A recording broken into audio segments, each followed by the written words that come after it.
Formula कहलाती है। सही, तो यहाँ जो डेफिनेशन है, chemical formula is a combination of symbols of atoms और ions that are chemically held together in a compound. किसी भी कंपाउंड के अंदर कोई दो या दो से ज्यादा एटम्स या आयंस जो होते हैं तो वो क्या रिप्रेजेंट कर रहे हैं। जैसे अगर हम बात करें ग्लूकोज की, तो ग्लूकोज का केमिकल फॉर्मूला क्या है? ग्लूकोज का केमिकल फॉर्मूला है C6H12O6। तो ये क्या है? ये दो या दो से ज्यादा एटम्स हैं और आपस में कैसे कंबाइंड हुए हैं?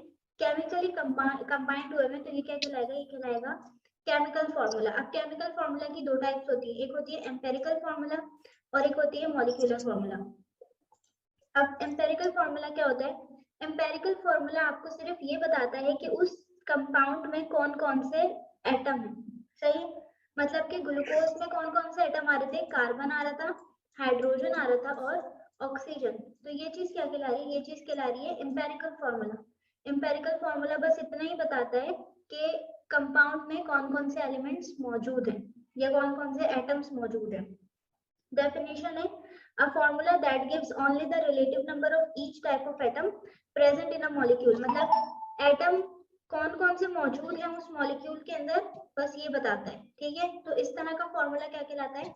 Empirical formula. अब लेकिन अगर हम देखें तो ग्लूकोज के कंपाउंड में कितने कार्बन है भाई? 6 कार्बन है, 12 हाइड्रोजन है एंड 6 क्या है? ऑक्सीजन है। तो अब ये जो पूरी बात बताई जा रही है कि कितने कार्बन मौजूद हैं, कितने हाइड्रोजन मौजूद हैं और कितने ऑक्सीजन मौजूद हैं, ये वाली बात कौन बताता है? ये बताता है मॉलिक्यूलर फॉर्मूला। ठीक है, तो ये जो पूरी बात है ये कौन बता रहा है? ये बता रहा है मॉलिक्यूलर फॉर्मूला। तो मॉलिक्यूलर फॉर्मूला की डेफिनेशन क्या है? Molecular formula indicates the actual number and types of atom in a molecule. मतलब मॉलिक्यूलर फॉर्मूला टाइप तो बताता है एटम की कि कौन कौन से एटम्स मौजूद हैं, उसका नंबर कितना है, मतलब कितने नंबर मौजूद हैं एक फॉर्मूला के अंदर, एक कंपाउंड के अंदर, वो भी कौन बताता है? वो भी मॉलिक्यूलर फॉर्मूला बताता है। ठीक है, आई होप ये समझ आ गया होगा। अब नीचे चलते हैं। यहाँ पे अब कुछ न्यूमेरिकल्स आते हैं। न्यूमेरिकल्स में आपसे बोला जाता है कि मॉलिक्यूलर फॉर्मूला मालूम करें। तो आप मॉलिक्यूलर फॉर्मूला किस तरह से मालूम कर सकते हैं? तो मॉलिक्यूलर फॉर्मूला का जो फॉर्मूला है मालूम करने का, वो है एम्पिरिकल फॉर्मूला मल्टीप्लाई में n है। अब ये n क्या है? n कोई भी नंबर हो सकता है। सही, n2 भी हो सकता है, n3 भी हो सकता है, n4 भी हो सकता है, n1 भी हो सकता है, n कुछ भी हो सकता है। सही, एक्सेट्रा। तो ये n क्या है? एक मिनट,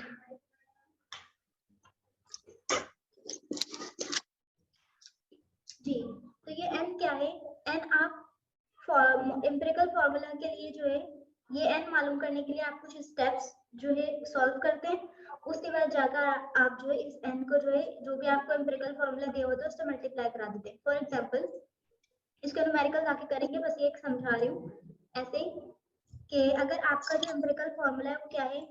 CH। अब आपको मॉलिक्यूलर फॉर्मूला मालूम करना है और आपने न्यूमेरिकल से सॉल्व करके इस n की वैल्यू निकाली है, जो क्या आई है? जो आई है 4। सही, अभी आई है 4 और ये है CH2। सही, एम्पिरिकल फॉर्मूला आपका CH2 निकला और ये आपकी वैल्यू क्या आई है? 4। तो आपने इस 4 को इसके अंदर क्या करना है? मल्टीप्लाई कराना है। तो ये C4 से मल्टीप्लाई होगा तो क्या हो जाएगा? C4 और ये H2 जब होगा तो H2 4 जा 8 तो H8। तो अब ये जो आपका बन गया C4H8, ये क्या बन गया? ये बन गया आपका मॉलिक्यूलर फॉर्मूला। तो इस तरह से ये निकलता है, इस तरह से ड्राइव होता है, लेकिन इसके लिए एक पूरा न्यूमेरिकल होता है 5 to 6 स्टेप्स का, वो करना होता है। ठीक है, फिर आते हैं नेक्स्ट डेफिनेशन पे, वो है एरर। एरर क्या होता है? कोई भी चीज जब नॉर्मली ना हो, एबनॉर्मल हो जाए तो क्या कहलाती है? एरर कहलाती है। फॉर एग्जाम्पल जब आप जो है वो कर रहे होते हैं, कोई भी एक्सपेरिमेंट कर रहे होते हैं, तो आपके पास एक वैल्यू होती है। सही, आपके जर्नल के अंदर एक वैल्यू लिखी होती है कि हाँ भाई इसका ये आंसर आना चाहिए, लेकिन जब आप उसको परफॉर्म करते हो अगर उसमें वो आंसर नहीं आता, सही, वो जो आपको एक वैल्यू मिली हुई है वो क्या है? ट्रू वैल्यू या एग्जैक्ट वैल्यू। लेकिन जब आप मेजर्ड कर रहे हैं तो वो वैल्यू क्या कहला रही है? आपकी मेजर्ड वैल्यू। अब जो एक्चुअल वैल्यू या एग्जैक्ट वैल्यू या ट्रू वैल्यू और आपकी वैल्यू मतलब मेजर्ड वैल्यू में जो डिफरेंस आ जाता है, ये क्या कहलाता है? एरर कहलाता है। मतलब कि अगर नंबर है 18 और अगर आपका आंसर आ रहा है 16, तो ये क्या है? ये डिफरेंस आ गया है। तो ये डिफरेंस जो है क्या है? ये एरर है। सही, अब ये एरर कितने टाइप का होता है? एरर 2 टाइप्स का होता है।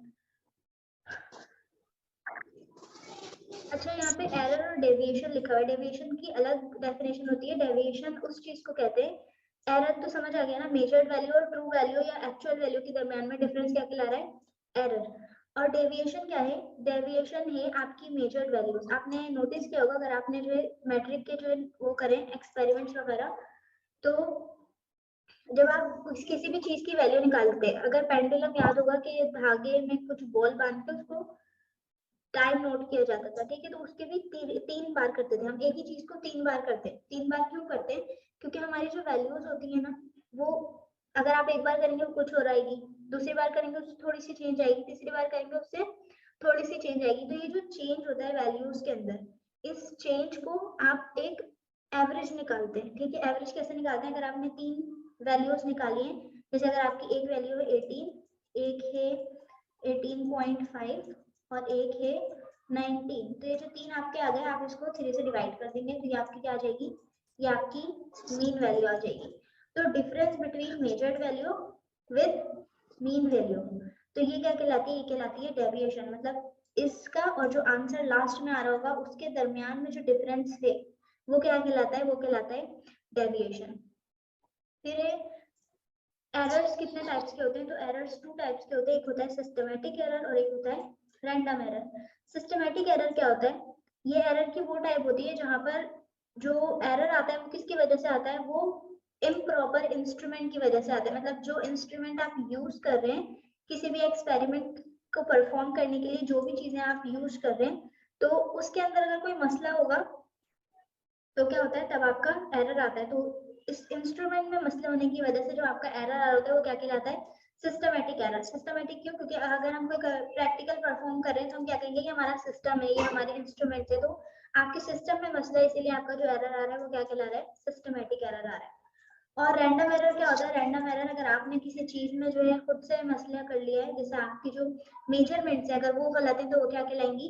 Random error. या अगर सिस्टम में मसला है तो सिस्टमैटिक एरर, अगर इंस्ट्रूमेंट में मसला है तो सिस्टमैटिक एरर, और अगर आपके परफॉर्मेंस में मसला है या आपकी वजह से जो एरर आ रहा है तो वो क्या कहलाएगा? रैंडम एरर कहलाएगा।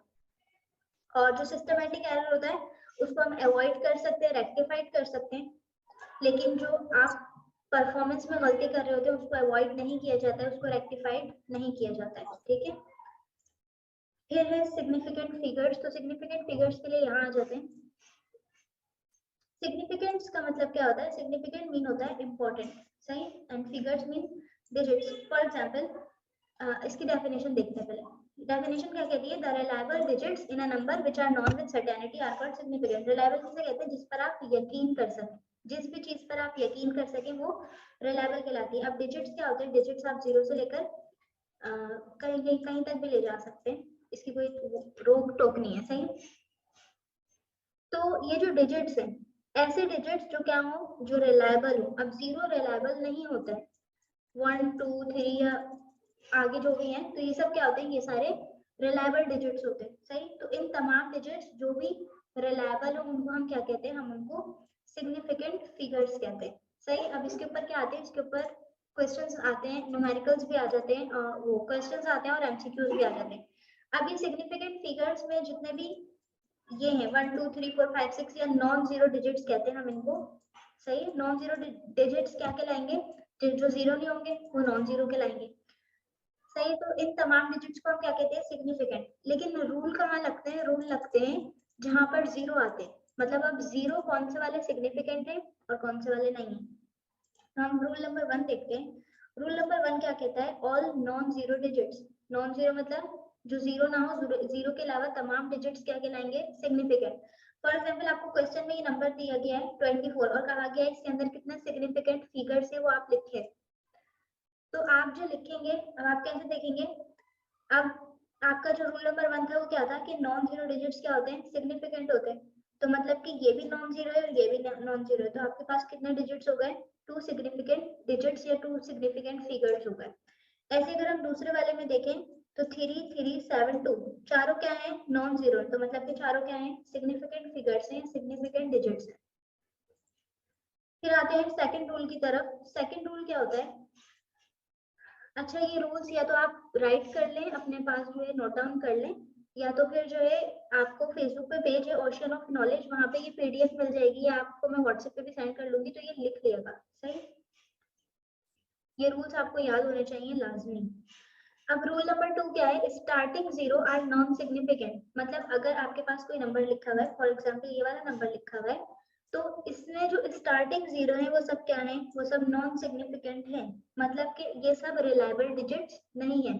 अब अगर हम इस वैल्यू में देखें, तो अगर हम इस रूल को फॉलो करते हुए इस वैल्यू में देखें, तो ये तमाम क्या है, ये स्टार्टिंग जीरो है, और स्टार्टिंग जीरो क्या है, नॉन सिग्निफिकेंट। तो अब इस वैल्यू में हमारे सिग्निफिकेंट डिजिट्स कितने हो गए, 1 एंड 2, तो हमारे ये कितने हो गए, 2 सिग्निफिकेंट फिगर्स। फिर इसकी एक और एग्जांपल है, ये तो वही एग्जांपल है इसके नीचे वाली है।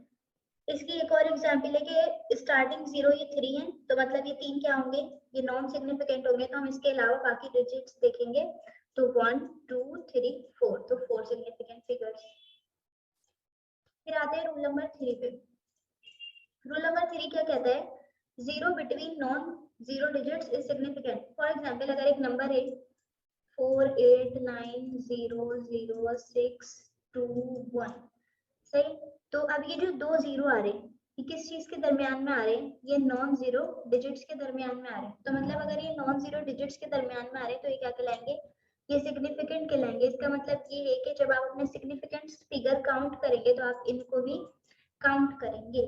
ठीक है, अभी आपकी एक एग्जांपल है 309, तो इसमें आपका ये भी सिग्निफिकेंट कहलाएगा, ये भी कहलाएगा, और ये जीरो भी कहलाएगा। क्यों कहलाएगा, क्योंकि ये इन दोनों के दरमियान में, इसीलिए आपके यहाँ पे 3 सिग्निफिकेंट डिजिट्स हो गए। फिर आपका जो नेक्स्ट एग्जांपल है, एक मिनट,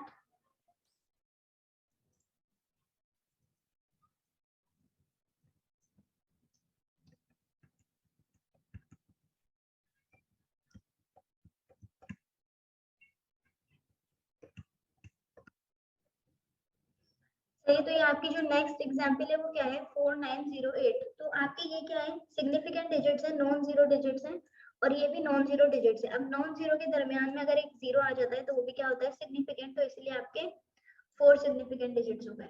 सही, अब हमने जीरो के ऊपर 3 रूल्स पढ़े, बल्कि 2 पढ़े, कि starting zero non significant, and zero between non zero digits is significant. सही, अब ये जो तीसरा रूल है जीरो के हवाले से, वैसे तो चौथा रूल है, तो वो क्या है, एंडिंग जीरो के ऊपर। सही, कोई भी चीज क्या होती है, या तो स्टार्ट में होती है, या बीच में होती है, या एंड में होती है। तो स्टार्ट के जितने भी जीरो होंगे वो नॉन सिग्निफिकेंट होंगे, सही, बीच वाले क्या होंगे, सिग्निफिकेंट होंगे, और ये एंड वाले के ऊपर 2 रूल्स आते हैं। सही है, ये एंड वाले डिजिट्स के ऊपर 2 टाइप्स आ गई। अभी हम पढ़ रहे हैं ए वाली। सही, तो अब ए क्या कहता है कि before decimals are non significant. अब ये क्या बात हो गई, अगर आप इस वाले नंबर को देखें, तो आपको कहीं पे डेसिमल नहीं दिख रहा, डेसिमल मीन पॉइंट। सही, तो आपको यहाँ पे कहीं भी पॉइंट नहीं दिख रहा। अब आपको अगर कोई ऐसा नंबर दिखता है जहां पर कहीं भी पॉइंट नहीं हो, तो मतलब कि उसका पॉइंट कहाँ आ रहा है, सबसे लास्ट में आ रहा है। सही, तो अब यहाँ पे कहीं पे पॉइंट नहीं है, तो पॉइंट कहाँ है, पॉइंट यहाँ है, तो मतलब कि पॉइंट कहाँ आ रहा है, बिल्कुल लास्ट में आ रहा है। अब ये कह रहे हैं before decimal are non significant, कि अगर जीरो जो है डेसिमल से पहले होंगे, तो वो क्या होंगे, नॉन सिग्निफिकेंट। मतलब कि इसका पॉइंट यहाँ आ रहा है, और ये जो जीरो है ये कहाँ है, बिफोर डेसिमल है। सही, तभी ये क्या कहलाएंगे, ये नॉन सिग्निफिकेंट कहलाएंगे। तो जब ये चारों डिजिट्स नॉन सिग्निफिकेंट हो गए, तो हमारे पास एक ही बचा, तभी हमने क्या लिख दिया, 1 सिग्निफिकेंट फिगर। ऐसे अगर हम इसमें देखें, तो यहाँ का भी पॉइंट कहाँ है, सबसे लास्ट में, तो ये तमाम जीरो भी क्या हो गए, नॉन सिग्निफिकेंट हो गए, और ये हमारे हो गए 2, तो हमारे आ गया 2 सिग्निफिकेंट डिजिट्स या 2 सिग्निफिकेंट फिगर। फिर है पॉइंट बी। पॉइंट बी कहते हैं आफ्टर डेसिमल आर सिग्निफिकेंट, मतलब डेसिमल के बाद जितने भी जीरो है वो तमाम क्या है, सिग्निफिकेंट है। तो अब ये देखें 4.00, तो ये जो पॉइंट के बाद जो 2 जीरो आ रहे हैं, तो मतलब कि ये भी क्या है, सिग्निफिकेंट, तो इसीलिए हमारी पूरी वैल्यू में 3 डिजिट्स थे, तो 3 सिग्निफिकेंट फिगर। ऐसे इसमें पॉइंट के बाद आ रहा है, तो ये भी सिग्निफिकेंट होगा, तो 1 2 3 4 सिग्निफिकेंट फिगर। सही, फिर रूल नंबर 5 क्या कहते हैं, रूल नंबर 5 कहता है कि in exponential form, exponential form क्या होती है, एक्सपोनेंशियल फॉर्म ये होती है,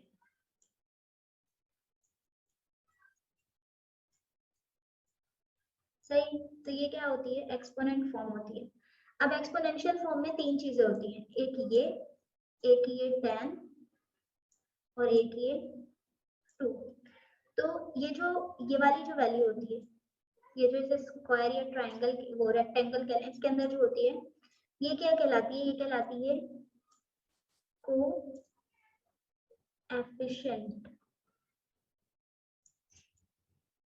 सही। और ये क्या कहलाती है, ये कहलाती है बेस, और ये कहलाती है पावर, ठीक है। तो अब ये कह रहे हैं कि इन एक्सपोनेंशियल फॉर्म, अगर एक्सपोनेंशियल फॉर्म में कोई चीज आ जाती है, कोई नंबर आ जाता है, तो उसके अंदर सिर्फ कोएफिशिएंट क्या होगा, सिग्निफिकेंट होगा। तो मतलब कि खाली ये वाला पार्ट क्या होगा, सिग्निफिकेंट होगा, बाकी ये वाला पार्ट नॉन सिग्निफिकेंट होगा। तो अगर हम अपनी ये वाली एग्जांपल में देखें, जो अभी यहाँ पे मैंने लिखी है 9.2 एक्सपोनेंट 2, तो इसमें कोएफिशिएंट क्या है 9.2, तो मतलब कि 9 एंड 2, तो इसमें हमारे सिग्निफिकेंट फिगर्स कितने हो गए, 2 सिग्निफिकेंट फिगर्स, सही। इसके एग्जांपल्स देख लेते हैं। इसकी एग्जांपल ये है 3.9 एक्सपोनेंट -21, तो ये बेस है, ये पावर है, तो ये क्या है, ये नॉन सिग्निफिकेंट है, और ये coefficient, only coefficient is significant, so 1 and 2 digits are significant figures, सही। फिर यहाँ पे सिग्निफिकेंट फिगर्स वाला टॉपिक होता है कंप्लीट। इसके लिए असाइनमेंट आपको मिल जाएगा, आपने वो बना के मुझे पिक्चर सेंड करनी है, ठीक है। फिर आते हैं हम दूसरी चीज पर, जो है rounding off data. Rounding off data क्या होता है कि राउंड ऑफ हम किस लिए करते हैं, हम राउंड ऑफ करते हैं डिजिट्स को रिड्यूस करने के लिए, मिनिमाइज करने के लिए। फॉर एग्जांपल, अगर आपके पास एक चीज है, सही, तो ये आपकी क्या हो गई, इतनी बड़ी सी वैल्यू हो गई, या इस पॉइंट को हम यहाँ डाल देते हैं, सही। तो ये आपकी क्या हो गई,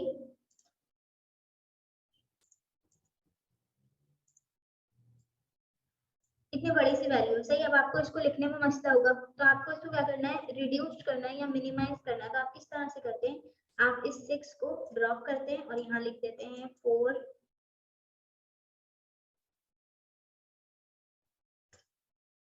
बल्कि आप इस 5 को ड्रॉप कर दें, सही। तो आप लिखते हैं 49.6, तो ये क्या हो गई, आपकी वैल्यू रिड्यूस हो गई। कैसे रिड्यूस हो गई, यहाँ पर आपके 1 2 3 4 5 6 सिग्निफिकेंट डिजिट्स थे, और यहाँ पे कितने हैं, 4 है, तो हो गई ना रिड्यूस, सही। तो अब इसका यही है कि round off is a technique used to reduce the number of significant digits in a number. किसी भी नंबर में आप सिग्निफिकेंट डिजिट्स को क्या करते हैं, रिड्यूस करते हैं, तो उस टेक्निक को क्या कहते हैं, राउंड ऑफ डेटा या राउंडिंग ऑफ डेटा कहते हैं। इसके भी कुछ रूल्स हैं, सही। रूल्स क्या है, if the digits to be dropped in the greater than 5, सही। आप जब भी ड्रॉप करेंगे तो आपने ये देखना है कि आपका जो डिजिट है, फॉर एग्जांपल यहाँ पे एग्जांपल दी हुई है 5.768, सही। तो यहाँ पे आपका ये जो ग्रेटर देन 5 है, ये जो 6 है ये क्या है, ये जो 8 है, 8 को देख लेते हैं, ये जो 8 है ये क्या है, ग्रेटर देन 5 है। तो हम क्या करेंगे, हम जब भी ग्रेटर देन 5 डिजिट को क्या करेंगे, ड्रॉप करेंगे, तो हम उससे पहले वाले डिजिट में 1 ऐड करेंगे। फॉर एग्जांपल, अगर हमें इस 8 को ड्रॉप करना है तो हम लिखेंगे 5.7। अब ये 8 क्या है, ग्रेटर देन 5 है, तो हम क्या करेंगे, इसको ड्रॉप करेंगे और इसमें एक ऐड करेंगे। तो हम इस 6 में अगर एक ऐड करेंगे तो क्या हो जाएगा, 7, तो हो गया 5.77। तो ये हो गया आपका रूल नंबर 1, कि अगर आपका डिजिट क्या हो, ग्रेटर देन 5 हो, तो आपने उसको ड्रॉप करना है और उससे पहले वाले में 1 ऐड करना है। अब अगर क्या हो, सही, यहाँ पे आपने ये वाली एग्जांपल देख ली। अब इसी के बाद अगर आप इस 7 को भी ड्रॉप करना चाहें, तो आप इस 7 को ड्रॉप करने के लिए क्या करेंगे, इसको ड्रॉप करके इसमें एक ऐड कर देंगे, तो हो जाएगा 5.8, सही, समझ आ गया। फिर है नेक्स्ट रूल। नेक्स्ट रूल क्या है, नेक्स्ट रूल है if the digits to be drop is less than 5। अगर आपका डिजिट क्या है, लेस देन 5 है, जैसे कि 3, अब अगर लेस देन 5 है तो आप उसको सिंपली ड्रॉप कर देंगे, कोई भी ये नहीं देखेंगे कि उसमें कुछ ऐड नहीं करेंगे, बल्कि सिंपली ड्रॉप कर देंगे। जैसे अगर ये 5.73 है तो इसका ये जो 3 है ये क्या है, लेस देन 5 है, इसको सिंपली ड्रॉप कर देंगे और लिख देंगे 5.7। सही। अब देखेंगे अगर आपका डिजिट एग्जैक्टली 5 है, अगर बड़ा है तो ड्रॉप करने से पहले पहले वाले डिजिट को एक ऐड कर देंगे, अगर छोटा है तो सिंपली ड्रॉप कर देंगे, कुछ ऐड नहीं करेंगे, कुछ सब्ट्रैक्ट नहीं करेंगे, ठीक है। लेकिन अगर रूल नंबर 3 पे आते हैं कि अगर आपका डिजिट क्या है, एग्जैक्टली 5 है, फॉर एग्जांपल 7.865, तो अगर आपने ये ड्रॉप करना है तो ये क्या है, ये एग्जैक्टली 5 है। सही। तो अब आप देखते हैं कि जो इससे पहले वाला डिजिट है वो इवन है या ओड है। अगर तो वो इवन है तो उसको सिंपली ड्रॉप कर देंगे। सही है, सिंपली ड्रॉप कर दिया तो 7.86 आ गया। लेकिन अगर वो क्या हो, जैसे अगर ये वाला 5, ये वाला देखें तो आपका क्या है, एग्जैक्टली 5 है और इससे पहले वाला क्या है, ओड है। अगर इवन होगा तो सिंपली ड्रॉप कर देंगे 7.86, सिंपली 5 को ड्रॉप कर दिया। लेकिन अगर ओड होगा तो क्या करेंगे, तब इसमें एक को ऐड कर देंगे। जैसे अगर अब हम इसमें से 5 को ड्रॉप करेंगे तो हम इस 7 में एक ऐड करेंगे तो क्या आ जाएगा, 6.8। सही। यहाँ पे ये भी समझा दिया।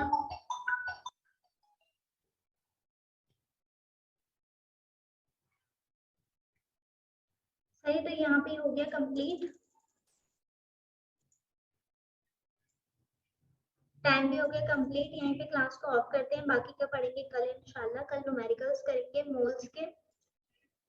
सही, मोल्स के न्यूमेरिकल्स करेंगे और एवोगाड्रोस लो के, और बाकी जो है ये सिग्निफिकेंट डिजिट्स के ऊपर और राउंडिंग ऑफ डेटा के ऊपर जो है मैं आपको कुछ क्वेश्चन सेंड करूंगी, जो आपने कल मुझे जो है क्लास में उसको कंप्लीट करके उसकी पिक्चर खींच के मुझे सेंड करनी है। ठीक है, अपना ख्याल रखिएगा। अल्लाह हाफिज।